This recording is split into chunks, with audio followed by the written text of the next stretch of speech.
ফারাক্কা বাঁধ কেন নির্মাণ করা হয়েছিল? মুর্শিদাবাদ জেলায় গঙ্গা নদীর উপর ফারাক্কা বাঁধ অবস্থিত।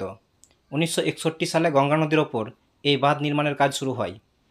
এই নির্মাণ কাজ শেষ হয় 1974 সালের ডিসেম্বরে। ফারাক্কা বাঁধের দৈর্ঘ্য 2.24 কিলোমিটার। ফারাক্কা বাঁধটি সড়ক ও রেল যোগাযোগে সেতু হিসাবে ব্যবহৃত হয়। ফারাক্কা বাঁধের মোট 109টি গেট রয়েছে। ফারাক্কা তাপবিদ্যুৎ কেন্দ্রে এই বাঁধ থেকেই জল সরবরাহ করা হয়। ভারতের অফিসিয়াল বিবৃতি অনুযায়ী 1950 থেকে 60-এর দশকে কলকাতা বন্দরের কাছে হুগলি নদীর পলি ধুয়ে পরিষ্কার করার জন্য ফারাক্কা বাঁধ তৈরি করা হয়। হিন্দুস্তান কনস্ট্রাকশন কোম্পানি প্রায় $1 বিলিয়ন ব্যয়ে তৎকালীন সোভিয়েত ইউনিয়নের সহায়তায় ফারাক্কা বাঁধ নির্মাণ করেন। 1971 সালে বাংলাদেশ স্বাধীন হওয়ার পর গঙ্গার জলবণ্টন নিয়ে ভারতের সঙ্গে আলোচনা শুরু হয়।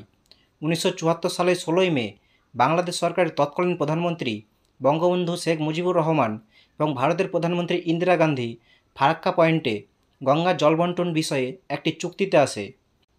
এই জলবণ্টন চুক্তিতে উল্লেখ করা হয়, উভয় দেশ একটি চুক্তিতে না আসার আগে ভারত ফারাক্কা বাঁধ চালু করতে পারবে না। যদিও বাঁধের একটি অংশ পরীক্ষা করার জন্য বাংলাদেশ সরকার 1975 সালে মাত্র 10 দিনের জন্য ভারতকে 310 থেকে 450 কিউসেক জল অপসারণ করার অনুমতি দেয়। কিন্তু ভারত 1976 সালে গঙ্গা নদী থেকে 1100 কিউসেক জল অপসারিত করে পশ্চিমবঙ্গের ভাগীরথী হুগলি নদীতে প্রবাহিত করে। পরবর্তীকালে ভারতের এমন কাজ নিয়ে জাতিসংঘের সাধারণ পরিষদে আলোচনা করা হলেও ভারত এই বিষয় নিয়ে তেমন একটা মাথা ঘামায়নি।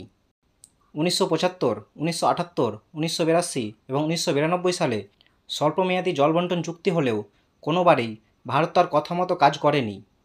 1996 সালে হওয়া 30 বছর মেয়াদী গঙ্গা চুক্তিতে যেভাবে বলা হয়েছে সেভাবে জলবণ্টন হয়নি।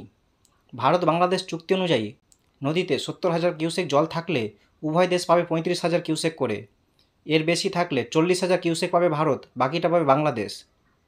এই বাঁধের ফলে শুধু বাংলাদেশ নয়, ভারতও ক্ষতিগ্রস্ত হচ্ছে। এই বাঁধ থেকে হুগলি নদী পর্যন্ত ফিডার ক্যানেল বা খাল খনন করা হয়েছে, যার দৈর্ঘ্য প্রায় 40 কিলোমিটার। এর যৌথ প্রভাবে বাংলাদেশ, বিহার এবং পশ্চিমবঙ্গে দেখা দিয়েছে প্রাকৃতিক বিপর্যয়। ফারাক্কা বাঁধের ফলে বাংলাদেশ অংশের পদ্মা 2500 কিলোমিটার পর্যন্ত নাব্যতা হারিয়েছে। এছাড়া 49টি শাখা নদীর অস্তিত্ব বিলীন হয়ে গেছে।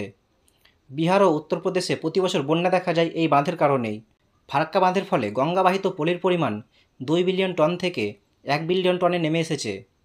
ফলে ভূমি গঠন এবং ভূমি পুনর্গঠন প্রক্রিয়া ব্যাহত হয়েছে। আর্থিকভাবে বাংলাদেশে প্রত্যেক বছর প্রায় 300 কোটি মার্কিন ডলার ক্ষতি হয়।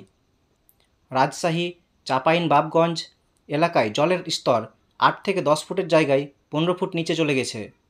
পদ্মা নদীর কাছাকাছি অঞ্চলসমূহে শুষ্ক মৌসুমে মাটির আর্দ্রতা কমে যায় 35%। ফলে দিনের উচ্চতম এবং নিম্নতম তাপমাত্রার তারতম্য বৃদ্ধি পেয়েছে। বাংলাদেশের গড়াই নদী প্রায় বিলুপ্তির পথে। খুলনা অঞ্চলে মাটির লবণাক্ততা বেড়েছে, মিষ্টি জলের অভাব দেখা দিয়েছে। ফলে ক্ষতিগ্রস্ত হয়েছে বাংলাদেশের মৎস্য সম্পদ। যে কলকাতা বন্দর টিকিয়ে রাখার জন্য এই বাঁধ নির্মাণ করা হয়েছিল, এখনও সেই কলকাতা বন্দর প্রতি বছর যে পরিমাণ ড্রেজিং করতে হয়, ফারাক্কা বাঁধ চালু করার আগেও এত ড্রেজিং দরকার হতো না। শুধুমাত্র বাঁধের কারণে বন্যার পরিমাণও বেড়েছে। আধুনিক বড় জাহাজগুলো কলকাতা বন্দরে ভিড়তে পারে না। মাঝারি আকারের প্যানাম্যাক্স জাহাজও এই বন্দরে ভিড়তে পারে না। এমনকি এই জাহাজের লোড অর্ধেকও কমালেও সেখানে আসতে পারে না। এই বাঁধের ফলে গঙ্গা নদীর প্রায় 30 বর্গ কিলোমিটার সাগরে নিমজ্জিত হয়েছে। পলি আসা কমে যাওয়ায় সাগর এগিয়ে এসেছে এবং ভূমির পরিমাণ কমেছে। 2016 সালে বিহারের মুখ্যমন্ত্রী নীতিশ কুমার ফারাক্কা বাঁধ ভেঙে ফেলার প্রস্তাব দিয়েছেন।